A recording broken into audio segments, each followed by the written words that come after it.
Hello everyone and welcome to PW only IAS. दोस्तों, आप सबको पता होगा कि सीएपीएफ 2024 का नोटिफिकेशन 24 अप्रैल को आ चुका है, मतलब कि आज आ चुका है, जिसका एग्ज़ाम होने वाला है 4 अगस्त 2024 को। अब इसके लिए ना ऐसे बहुत सारे रिक्वेस्ट हमारे पास आ रहे थे कि यूपीएससी की प्रिपरेशन तो हम लोग कर ही रहे हैं, मतलब सिविल सर्विस एग्जामिनेशन की तो कर ही रहे हैं। सिविल सर्विस एग्जामिनेशन के साथ साथ सीएपीएफ की भी प्रिपरेशन कर सकते हैं क्या? तो जिन एस्पिरेंट्स का ये एस्पिरेशन है उनके लिए ये एक वन स्टॉप सोल्यूशन हो सकता है। ये वीडियो कैसे वन स्टॉप सोल्यूशन होगा, क्योंकि अगर उनको कुछ भी नहीं पता है सीएपीएफ के बारे में तो वो सब कुछ जान जाएंगे आज के इस वीडियो से। उनको क्या पढ़ना है, कितना पढ़ना है, कहाँ से पढ़ना है, उन सब की भी जानकारी आज यहीं से मिल जाएगी।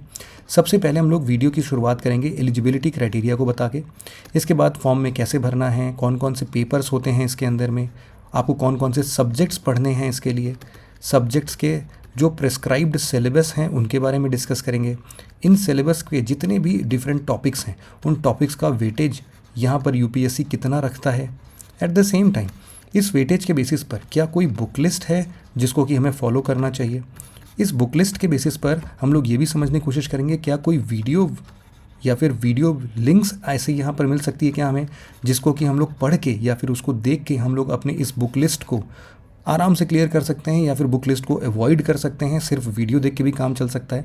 इन सभी बातों को आज हम इस वीडियो में कवर करने जा रहे हैं। तो आशा करता हूँ आपके लिए वीडियो बहुत ही ज़्यादा हेल्पफुल होने वाला है। सबसे पहले हम लोग टोटल नंबर ऑफ वैकेंसीज़ की बात करते हैं। तो टोटल 506 सीट्स इस बार आई हैं। इन वेरियस वैकेंसीज़ को आप इन ऑर्डर्स में फॉलो कर सकते हो। इसके अलावा यहाँ पर अगर हम लोग एलिजिबिलिटी क्राइटेरिया की बात करें तो एक तो एज लिमिट है, डेफिनेटली आप ग्रेजुएट होनी चाहिए। अगर ग्रेजुएट नहीं भी हैं और अपने फाइनल ईयर में हैं, लेकिन फाइनल ईयर के साथ साथ जब भी ये एग्ज़ाम का रिजल्ट आएगा ना, फाइनल सिलेक्शन आपका हो जाएगा, उस टाइम तक अगर आप अपना ग्रेजुएशन कंप्लीट कर चुके होंगे तो भी आप एलिजिबल हैं। एज लिमिट की बात करें तो 20 से लेकर 25 साल, और ये जो 20 से लेकर 25 साल है ये कैलकुलेट होता है, इसका बेस टाइम है, बेस डेट है 1 अगस्त 2024, इस 2024 वाले एग्ज़ाम के लिए। तो मतलब कि 1 अगस्त 2024 को आप 20 साल के डेफिनेटली कम्प्लीटली हो जाओ, या फिर 25 साल से ज़्यादा ना हो जाओ। तो आप इस दोनों कैटेगरी के अगर बाहर आते हो ना तो आप इस एग्ज़ाम में नहीं बैठ सकते हो, एलिजिबल नहीं हो। हालांकि यूपीएससी ने इस एग्ज़ाम के लिए भी एज रिलैक्सेशंस का प्रावधान रखा है। इस एज रिलैक्सेशन के अंदर में जो भी SC ST कैटेगरी के स्टूडेंट्स हैं उनके लिए मैक्सिमम ऑफ 5 ईयर्स का एज रिलैक्सेशन है। जो भी OBC कैंडिडेट्स हैं उनके लिए 3 years of maximum age relaxation है। और जो भी सिविल सर्वेंट गवर्नमेंट सर्वेंट हैं, सिविल सेंट्रल गवर्नमेंट सर्वेंट्स हैं, उनके लिए मैक्सिमम 5 ईयर्स का एज रिलैक्सेशन है। इसके बाद यहाँ पर आप देख सकते हो कि कुछ और भी इनके एलिजिबिलिटी क्राइटेरियाज़ हैं। यहाँ पर देखो NCC B और C के बारे में कुछ लिखा हुआ है। NCC B और C जो एक सर्टिफिकेट है, इसकी सच कोई डिमांड नहीं है, लेकिन हाँ डेफिनेटली एक डिज़ायरेबल क्वालिफिकेशन है ये। जो भी कैंडिडेट इसको पोजेस करते हैं उनको थोड़ा सा कंसीडर किया जा सकता है उनके इंटरव्यू और पर्सनालिटी टेस्ट में सिर्फ। लेकिन अगर नहीं भी है तो भी कोई टेंशन की बात नहीं है, आप आराम से इस फॉर्म को पूरा अच्छे से फिल कर सकते हो। लास्ट डेट जो इस फॉर्म को सबमिट करने का है वो है आपका 14 मई 2024। तो ध्यान रखना इस डेट से पहले डेफिनेटली आप लोग इस एग्ज़ाम के फॉर्म को फिल कर देना। कौन कौन से पेपर होते हैं? देखो 2 टाइप के पेपर होते हैं, एक ही दिन होते हैं। सबसे पहला ये पेपर कब हो रहा है? 4 अगस्त को हो रहा है। इस 4 अगस्त में 2 पेपर होंगे, पेपर 1 और पेपर 2। पेपर 1 जो होता है ना ये आपके UPSC CSE जैसा ही ऑब्जेक्टिव टाइप का होता है, और इसमें टोटल आते हैं 125 क्वेश्चन। 125 क्वेश्चन के साथ साथ इसमें होते हैं 250 मार्क्स। और एट द सेम टाइम यहाँ पर जो पेपर 2 होता है आपका, ये होता है सब्जेक्टिव। लेकिन आपको ये बात ध्यान देनी है कि ये जो सब्जेक्टिव पेपर है इसमें कोई भी GS पेपर नहीं होते हैं। GS के कोई पेपर नहीं होते हैं, सिर्फ आपको ऐसे लिखना होता है और कुछ पोर्शंस में ग्रामर होते हैं, ग्रामर, प्रेसी राइटिंग, पैराग्राफ राइटिंग, ये सारी चीज़ें होती हैं। और ये जो टोटल है ये 200 मार्क्स का पेपर होता है, और इसमें टोटल ऐसे 4 ऐसे लिखने होते हैं जो कि 80 मार्क्स के होते हैं। 20-20 मार्क्स के 4 एसेस लिखने होते हैं, और रेस्ट 120 मार्क्स का ग्रामर पोर्शन होता है, जिसमें आपके reading comprehensions, precis writing, language skills, ये सारी चीज़ें चेक होती हैं। तो एक बार अभी हम लोग पेपर भी देख लेते हैं तो भी हमारे बहुत सारे डाउट्स क्लियर हो जाएंगे। बेसिकली यहाँ पर जो सेकंड लेवल ऑफ आपका एग्जामिनेशन होगा वो आपके फिजिकल एफिशिएंसी टेस्ट के अंदर में आता है। ये जो फिजिकल एफिशिएंसी टेस्ट है इसके अंदर में मेल्स और फीमेल्स के लिए अलग अलग रूल्स प्रेस्क्राइब किए गए हैं। इसमें 100 मीटर रेस में आप 16 सेकंड्स में कंप्लीट कर रहे हैं, फीमेल्स के लिए 18 सेकंड्स में। 800 मीटर रेस आपके 3 मिनट 45 सेकंड में कंप्लीट होनी चाहिए, या फिर फीमेल्स के लिए 4 मिनट 45 सेकंड्स में। लॉन्ग जंप आपको 3 चांसेस मिलेंगे, 3.5 मीटर मेल्स के लिए और 3 मीटर फीमेल्स के लिए, और शॉर्ट पुट सिर्फ और सिर्फ मेल के लिए है 4.5 मीटर और इसका वेट होगा 7.26 kg। तो ये यूजुअली कोई भी एक नॉर्मल फिट इंसान होता है ना तो वो कर लेता है। और इनफैक्ट ये भी है कि अगर आप अभी भी नहीं कर पा रहे हो तो डेफिनेटली 20 दिन के प्रैक्टिस से आप ये सारी चीज़ें अचीव कर लेते हो। तो इसके लिए उतना टेंशन मत लेना, थोड़ा मेहनत लगेगा और डाइटिंग भी हो जाएगी साथ के साथ में, लेकिन आप लोग कर लोगे इसे। सिमिलरली यहाँ पर फिजिकल स्टैंडर्ड्स में बहुत सारी चीज़ें यहाँ पर मेंशन की हैं। आपके मेडिकल स्टैंडर्ड्स में आई साइट है, कैरिंग एंगल, ईयर, नोज़, नेक, टीथ, वेनेरियल डिसीज़ और क्रोनिक स्किन डिसीज़, इन सब के लिए आप एक बार डिटेल में इसको पॉज करके पढ़ सकते हैं। सिमिलरली यहाँ पर कुछ और भी चीज़ें हैं, टैटू के क्लॉजेस हैं, ये सब उतने इंपॉर्टेंट नहीं है। फिर फाइनली आपका जो थर्ड लेवल होता है वहाँ पर आता है आपका पर्सनैलिटी टेस्ट। ये पर्सनैलिटी टेस्ट 150 मार्क्स का होता है, ठीक है। तो जैसे डेफिनेटली आपके रिव्यू मेडिकल बोर्ड में आपका प्रॉपर सब कुछ क्लियर हो जाता है तो आपको पर्सनैलिटी टेस्ट के लिए बुलाते हैं। इसके पहले जैसे यूपीएससी सीएससी में डैप फिल कराते हैं ना, डिटेल्ड एप्लीकेशन फॉर्म, वैसे यहाँ पर भी फिल कराते हैं और उसी के बेसिस पर आपके इंटरव्यूज़ कंडक्ट किए जाते हैं। नेक्स्ट आपके सिलेबस पर अगर हम आते हैं तो जनरल एबिलिटी एंड इंटेलिजेंस, ये पहला पेपर है आपका, जिसके अंदर आपके जीएस के पेपर्स भी आते हैं और मैथ्स वाले पोर्शंस भी इसी के अंदर में रहते हैं। सबसे पहले है general mental ability. General mental ability में वही लॉजिकल रीजनिंग, क्वांटिटेटिव एप्टीट्यूड और न्यूमेरिकल एबिलिटी, डाटा इंटरप्रिटेशन, जैसे अपना सीसैट वाला पेपर होता है ना, वैसा ही है कुछ कुछ सा। इसके बाद आता है आपका जनरल साइंस। जनरल साइंस देखो यूपीएससी सीएससी में जैसे आपके साइंस वाले पोर्शन थोड़े से कम आते हैं, यहाँ पर वो साइंस थोड़ा सा बढ़ जाता है, मतलब कि एनसीईआरटी के इंपॉर्टेंस थोड़ी सी बढ़ जाएगी। लेकिन जो यहाँ पर मेंशन्ड है ना, वो देखो आपको क्या क्या है, आईटी, बायोटेक्नोलॉजी, इन्वायरमेंटल साइंस, ये सारे एरियाज़ को भी आपको, या फिर एवरीडे ऑब्जर्वेशन, जैसे कि अपने सिविल सर्विस एग्जामिनेशन में भी बोलता है, वैसा ही बोला गया है कि आपको बस जनरल अवेयरनेस होना चाहिए, साइंटिफिक टेम्परामेंट होना चाहिए, मतलब साइंटिफिक फिनोमेना जो भी हमारे दिन पर दिन होता है उन सबको आप अच्छे से पढ़ के रखो। फिर आपका आता है करंट इवेंट्स, मतलब करंट अफेयर्स आपको पता है कि सिविल सर्विस एग्जामिनेशन में भी बहुत इंपॉर्टेंट है, नेशनल और इंटरनेशनल इंपॉर्टेंस के। तो सभी चैप्टर्स के, मतलब सभी सब्जेक्ट्स के, culture, music, art, literature, sports, governance, society, developmental issues, industry, business, globalisation, interplay among nations, मतलब कि इंटरनेशनल रिलेशंस, ये सारे के सारी चीज़ें आपको पता होनी चाहिए। तो डेफिनेटली ये सारी चीज़ें हम लोग पढ़ते भी हैं। इंडियन पॉलिटी एंड इकोनॉमी वही अपने जैसा ही है। हिस्ट्री ऑफ इंडिया डेफिनेटली अपने जैसा ही है, जिसके अंदर सारे हिस्ट्रीज़ आते हैं, मतलब कि ancient, medieval, modern, art and culture, ये सब आते हैं, पोस्ट इंडिपेंडेंस, वर्ल्ड हिस्ट्री। हालांकि इनके वेटेज बहुत कम होते हैं, बट डेफिनेटली ये सारे सब्जेक्ट्स भी इसके अंदर कवर्ड है। फिर इंडियन एंड वर्ल्ड ज्योग्राफी, इतना ही है बस इसमें पोर्शन। जितने भी हमारे मेंस रिलेटेड सब्जेक्ट्स होते हैं या फिर इन्वायरमेंट होता है, उन सब से बहुत ज़्यादा क्वेश्चंस नहीं आते हैं, और मेंस ओरिएंटेड सब्जेक्ट से तो क्वेश्चन ही नहीं आते हैं। फिर हम लोग आगे बढ़ते हैं और देखते हैं कि पेपर 2 कैसा होता है। पेपर 2 में देखो, जैसा मैंने बताया कि 2 पार्ट होते हैं। सबसे पहला होगा ये एसे वाला पोर्शन। ये एसे जो होते हैं, इसमें 4 एसेज होते हैं जो कि 20-20 मार्क्स के होते हैं। इसमें जो टॉपिक्स होते हैं ना, वो डेफिनेटली आपके हिस्ट्री से रिलेटेड होते हैं, ज्योग्राफी से रिलेटेड, पॉलिटी, इकोनॉमी, या फिर कोई भी आपके इंटरनल सिक्योरिटी से, ह्यूमन राइट्स इशूज़ से, जो कि आपकी एनालिटिकल एबिलिटी को टेस्ट करते हैं, उन्हीं पर बेस्ड होता है। अगर आपको मैं एक पेपर दिखाने की कोशिश करूं, ये हमारा 2023 का पेपर है, 2023 का लास्ट ईयर का ही पेपर है। आप इसमें देख सकते हैं, सबसे पहले ये तो आपका वो रीजनिंग वाला पोर्शन हो गया, है ना।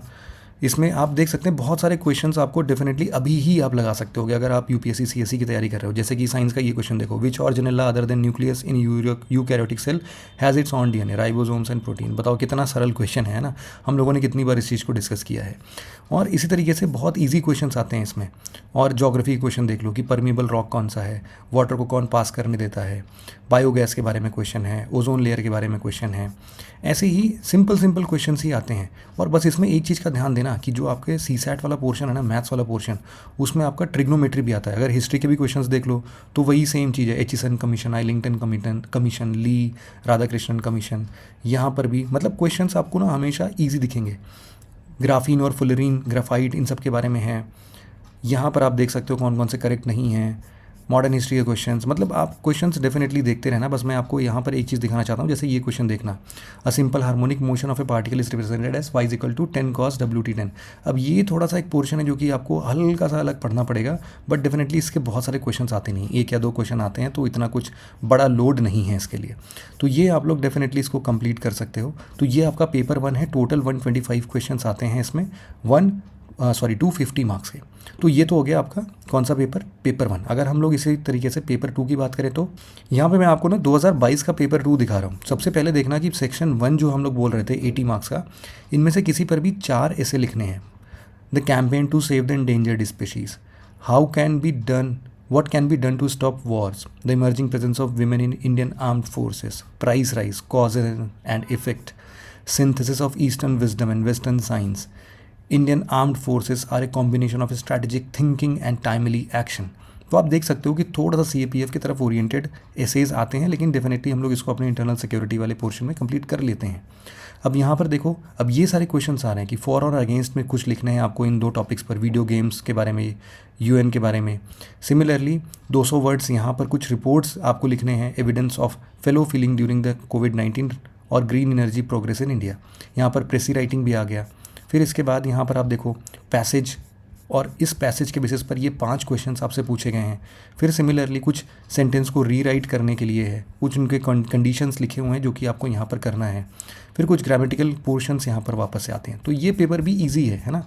यहाँ पर हम बात करते हैं फिर अपने अगले पोर्शन का, जहाँ पर हम लोग देख रहे थे कि आखिरकार क्या करना चाहिए, क्या टॉपिक्स वगैरह रिप्रेजेंटेड है। सबसे पहले हम लोग ना कुछ सब्जेक्ट वाइज हम लोग एनालिसिस देखते हैं कि सबसे ज़्यादा क्वेश्चंस बनते किससे हैं। ये टोटल 125 क्वेश्चंस की अगर हम लोग बात कर रहे हैं तो इस 125 क्वेश्चन में आप लोग देख सकते हैं कि आपके जो CSAT वाले क्वेश्चन ये 2023 का है। इस 2023 में 18 से 20 क्वेश्चन, सबसे ज़्यादा क्वेश्चन जनरल साइंस से आए हैं इस साल। लेकिन हर साल ऐसा नहीं होता, जैसे UPSC CSE में होता है ना कि किसी एक सब्जेक्ट पर कहीं ज़्यादा हम लोग एम्फेसाइज़ करते हैं, UPSC ज़्यादा एम्फेसाइज़ करती है, वैसे यहाँ पर भी होता है। तो इस बार 2023 में साइंस को एम्फेसाइज़ किया गया है। इसके बाद लेकिन आप देख सकते हो करंट अफेयर्स पर भी 18 से 20 क्वेश्चन, पॉलिटी एंड इकोनॉमी पर 22 से 25 क्वेश्चन, हिस्ट्री पर 23 से 26 question, Indian and world geography पर 19 से 21 क्वेश्चन। सिमिलरली आपको ये भी देखने को मिल सकता है, अगर मैं 2022 के एनालिसिस को देखूँ तो पॉलिटी में इतने, ज्योग्राफी में इतने, यहाँ पर आप देखो तो करंट अफेयर्स पर फोकस ज़्यादा किया गया है ना। सिमिलरली आप इकोनॉमी में 8 से 10 क्वेश्चन, एंशिएंट, मिडिवल और मॉडर्न में ये से क्वेश्चन देख सकते हो। फिजिक्स, केमिस्ट्री, बायो के साथ साथ जो आपके दूसरे साइंस के पोर्शन होते हैं वो भी इसी से रिलेटेड कनेक्ट कर दिए गए हैं। रीजनिंग और मैथ्स में भी आप देख सकते हैं मोटा मोटा ऐसे 4-5 सब्जेक्ट में 20-20 क्वेश्चन का डिवीजन भी आप देख सकते हो। और पेपर 2 में जैसा हम लोग हर साल देखते हैं कि आपके 2 रिपोर्ट राइटिंग आ गए, 1 एसे राइटिंग आ गया, 2 डिबेट आ गए और कुछ ग्रामर के क्वेश्चंस और 1 रीडिंग कॉम्प्रिहेंशन, जिसके 5 पार्ट्स होते हैं। सिमिलरली अगर हम लोग एक साल और 2021 में जाएं तो इस साल देखें सबसे ज़्यादा क्वेश्चन हिस्ट्री से पूछ लिया गया है, हिस्ट्री और पॉलिटी से। तो हर साल ना ये पैटर्न चेंज होता रहता है, बट डेफिनेटली आप लोग इसी बेसिस पर अपने सब्जेक्ट्स को प्रिपेयर कर सकते हो। और यहाँ पर भी आप सेम ही पोर्शन देख सकते हैं। अब यहाँ पर अगर हम लोग बात करेंगे क्या क्या चीज़ें कहाँ कहाँ से पढ़नी चाहिए, तो सबसे पहले देखो इंडियन इकोनॉमी की हम लोग बात करें तो यहाँ पर आप रमेश सिंह से इस किताब से पढ़ सकते हो। और NCERT में 11th और 12th की माइक्रो एंड मैक्रो इकोनॉमिक्स की पोर्शन है। अगर आप इसको नहीं भी पढ़ना चाहते हो तो टेंशन मत लो, ये already only IAS UPSC channel पर ऋषभ सर ने ऑलरेडी इसको पूरा कंप्लीट किया हुआ है। टोटल ऐसे 27 वीडियोज़ हैं, आप आराम से इसको एक एक करके देख सकते हो और इसको भी अपने पूरे UPSC CSE के लिए पढ़ते ही हो। सिमिलरली CAPF के भी काफ़ी पोर्शंस, मुझे लगता है कि मोर देन 90% जो है वो इन वीडियोस के थ्रू कंप्लीट हो जाएंगे आपके। सिमिलरली फिर हम लोग अगर हिस्ट्री की बात करते हैं, हिस्ट्री में देखो सारी चीज़ें हैं आपके, स्पेक्ट्रम पढ़नी है, NCERT 11th 12th modern history के लिए पढ़नी है, और भी बहुत सारी किताबें अगर आपको पढ़नी है तो यहाँ पर आपको एक आर्ट एंड कल्चर के लिए कंप्लीट 12 घंटे का एक 1 शॉट वीडियो मिल जाएगा। सिमिलरली देवेंद्र सर, ये नितिन सर ने पढ़ाया हुआ है। सिमिलरली देवेंद्र सर के मॉडर्न हिस्ट्री के कंपाइलेशंस आप लोग देख सकते हैं, जो कि 9 घंटे का पहला और 8 घंटे का दूसरा है। आर्ट एंड कल्चर का एक डिफरेंट पोर्शन हमारी टॉपर ने पढ़ाया हुआ है, आशना चौधरी, ऑल इंडिया रैंक 116। और इसके बाद अगर आप लोग पूरी स्पेक्ट्रम पढ़ना चाहते हो तो पूरी स्पेक्ट्रम यहाँ पर अभिषेक सर ने पढ़ाया हुआ है। 34 वीडियोज़ हैं टोटल, और आप इसको भी ओनली IAS UPSC चैनल पर कम्प्लीटली पढ़ सकते हो। इसके बाद हम लोग ना हम लोगों ने ये देख लिया। इसके बाद अगर हम लोग बात करते हैं एंशिएंट और मिडिवल की, तो यहाँ पर सुमित सर की बहुत ही बेहतरीन एनिमेटेड वीडियोस है। अगर आप इनको देखना चाहते हो तो ऑलरेडी मिलियंस ऑफ लोगों ने इसको देख रखा है, आप इसको भी देख सकते हैं। ये PW ओनली IAS चैनल पर अवेलेबल है। तो आप इसको season 1 episode 1 complete ancient history और season 1 episode 2 complete medieval history. इसके बाद आने वाले टाइम पर आपको आर्ट एंड कल्चर और मॉडर्न हिस्ट्री के भी ऐसे ही वीडियोज़ छोटे छोटे मिल जाएंगे, 2-2.5-3 घंटे के। फिर इसके बाद अगर आपको पॉलिटी पढ़नी है, एम लक्ष्मीकांत पूरी पढ़नी है, तो अगर वो नहीं पढ़ पा रहे हो तो यहाँ पर ऑलरेडी 93 वीडियोस का ये कंपाइलेशन है और ऑलरेडी 10 लाख लोगों के आसपास इसको ऑलरेडी देख चुके हैं। तो यहाँ पर आप इसको अगेन स्टार्ट कर सकते हो। इस पूरे को आदित्य सर ने पढ़ाया, यहाँ से आप इसको कवर कर सकते हैं। ज्योग्राफी की बात करें तो ज्योग्राफी क्लास 11th की एनसीईआरटी यहाँ पर हिमांशु थापा सर हैं, उन्होंने अपने 20 वीडियोस के अंदर में इसको कंप्लीट किया है। ये लगभग 50 आवर्स के आसपास की वीडियो है। अगर सिमिलरली आप चाहते हो कि थोड़ा छोटा फॉर्म में देखा जाए तो इसको मैंने खुद पढ़ाया है, मैं इनफैक्ट पढ़ा रहा हूँ अभी, ये सीरीज़ चल रही है, आप देख सकते हो, जैसे कि 12 दिन पहले और 8 दिन पहले ही बस इसे अपडेट किया गया है। तो ये करंट रनिंग सीरीज़ है। इसका अगला चैप्टर आपका क्लाइमेटोलॉजी, फिर ओशियनोग्राफी, ऐसे करके बहुत सारे चैप्टर्स मैं इस तरीके से पूरा वाइंड अप कर दूंगा अप्रॉक्सीमेटली 20-23 आवर्स में। तो आप इसको भी पढ़ सकते हो। और ज्योग्राफी के लिए अगर मैपिंग आपको इंपॉर्टेंट लगती है तो यहाँ पर मैंने इस वीडियो के अंदर में मैंने खुद ही पूरा का पूरा ओनली एस एक्सटेंडेड चैनल पर इसको कंप्लीट इंडियन हिस्ट्री की मैपिंग कर रखी है। सिमिलरली वर्ल्ड मैपिंग भी मैंने इसको कंप्लीट कराया है, ये भी ओनली एस एक्सटेंडेड चैनल पर आपको मिल जाएगा। और अगर आप दीपेंद्र सर से पढ़ना चाहते हैं तो इन्होंने भी पूरा वर्ल्ड की मैपिंग पढ़ाई है। 214 केस ऑलरेडी व्यू हैं ओनली एस एक्सटेंडेड चैनल पर। ये 5 घंटे के आसपास की वीडियो है, तो आप इसको भी देख सकते हो। सिमिलरली अगर आप पॉलिटी की और भी चीज़ों को देखना चाहते हो तो पॉलिटी के करंट अफेयर्स और ये पॉलिटी पूरा कंप्लीट देवेंद्र सर ने 10 घंटे में कंप्लीट कराया, तो आप इसको भी एक क्विक रिवीजन के लिए फॉलो कर सकते हो। सीसैट का टेंशन या फिर यहाँ वाले मेंटल एबिलिटी या रीजनिंग, इन सब की अगर बात कर रहे हो तो यहाँ पर पूरा का पूरा मैथ्स और रीजनिंग का ऋषभ सर ने इसको कंप्लीट कराया है। टोटल ऐसे 16 वीडियोज़ हैं और भी वीडियोज़ इसमें आने वाले हैं। ये ओनली एस एक्सटेंडेड पर ये पूरा का पूरा ऑलरेडी अपडेटेड है। सिमिलरली अगर आप फाइनली इस पे बात करते हैं कि भाई जनरल साइंस में हम क्या पढ़ना चाहिए, तो यहाँ पर देखो साइंटिफिक डेवलपमेंट्स, डेली लाइफ के साइंस के कुछ इवेंट्स पढ़ने चाहिए और आपको फिजिक्स, केमिस्ट्री और बायोलॉजी एनसीईआरटी से पढ़ना है। तो अगर ये 2 पोर्शन को आप देखना चाहते हो और बायोलॉजी के कुछ पोर्शन को देखना चाहते हो, कंप्लीट करना चाहते हो, तो यहाँ मैंने ऑलरेडी इसको पूरा कंप्लीट पढ़ाया हुआ है। टोटल ऐसे 10 वीडियोज़ हैं जो कि आराम से आप 20 से 22 घंटे की ये टोटल वीडियोज़ हैं। यहाँ पर आप अपना पूरा साइंस एंड टेक कंप्लीट कर सकते हो। और फिर फाइनली बात आती है आपके करंट अफेयर्स पर। करंट अफेयर्स पर यूँ तो देखो आपके पास बहुत सारे एक्स्ट्रा मटेरियल्स हैं, नीति आयोग का है, सेकेंड ARC रिपोर्ट है, एनुअल रिपोर्ट्स पढ़ सकते हो, लास्ट बजट पढ़ सकते हो, इकोनॉमिक सर्वे पढ़ सकते हो, करंट अफेयर, इन सभी सोर्सेज से कंप्लीट कर सकते हो। लेकिन अगर ये सब चीज़ें नहीं करनी है, वन स्टॉप सोल्यूशन चाहिए, तो यहाँ पर ऋषभ सर के डेली बेसिस पर प्रीलिम बूस्टर सुबह 8-9 बजे तक ये पब्लिश हो जाता है। इनके कंपाइलेशंस भी पड़े हुए हैं 6-6 मंथ्स के, तो आप चाहो तो इन प्रीलिम बूस्टर के कंपाइलेशन भी देख डालोगे तो भी आपका काम बन जाएगा। इसमें टोटल वैसे ही लगभग 12 से 15 मंथ्स के करंट अफेयर को आप लोग ज़रूर से पढ़ लेना। मोटा क्वेश्चंस सब इसी में से आता है। इसके बेसिस पर आप जरा सब यहाँ पर इस चीज़ को देखो कि हमने मोटा हर एक टॉपिक को कवर कर लिया जो भी हम लोग शुरुआत में देख रहे थे। आई होप कि आपको ये वीडियो काफ़ी सही समझ में आया होगा और आप लोग इसके लिए मेहनत करोगे। कोई भी डाउट आता है तो नीचे कमेंट सेक्शन में लिख के बताओ हमें, डेफिनेटली हम उनको भी सॉल्यूशन में फाइंड आउट करने की कोशिश करेंगे। तो आज के वीडियो में बस इतना ही था। Thank you very much for listening it very patiently friends. Have a nice day.